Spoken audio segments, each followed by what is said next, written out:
بسم اللہ الرحمن الرحیم۔ قارون نے ایک بہت بڑا بول بولا تھا۔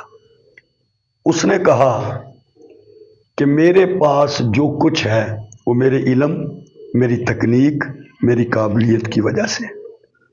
اللہ پاک نے اس کو اس کے خزانوں کے سمیت زمین میں غرق کر دیا۔ تو معلوم ہوا کہ انسان کے پاس جو کچھ بھی ہے اس کا ذاتی نہیں ہے۔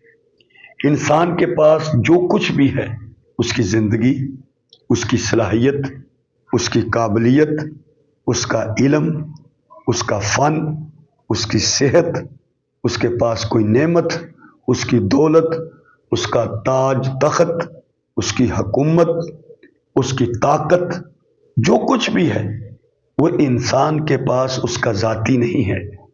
یہ اللہ جل شانہ کا کرم اور اس کی عطا ہے۔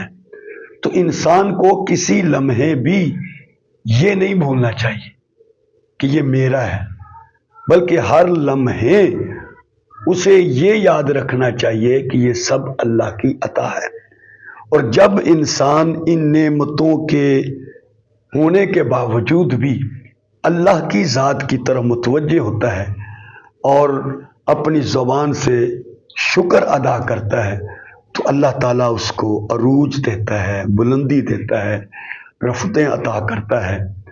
اور اگر انسان ان نعمتوں کے ہونے کے باوجود ناشکری کی طرف چلا جائے اور کہے کہ یہ میری قابلیت، میری صلاحیت، میرے عقل و دماغ، میرے علم کی وجہ سے ہے، تو اللہ تعالیٰ اس کو عروج سے پھر نیچے لانا شروع کر دیتا ہے، ذلت کی طرف، رسوائی کی طرف۔ اس لیے ہمیں کسی لمحے بھی غافل نہیں ہونا چاہیے۔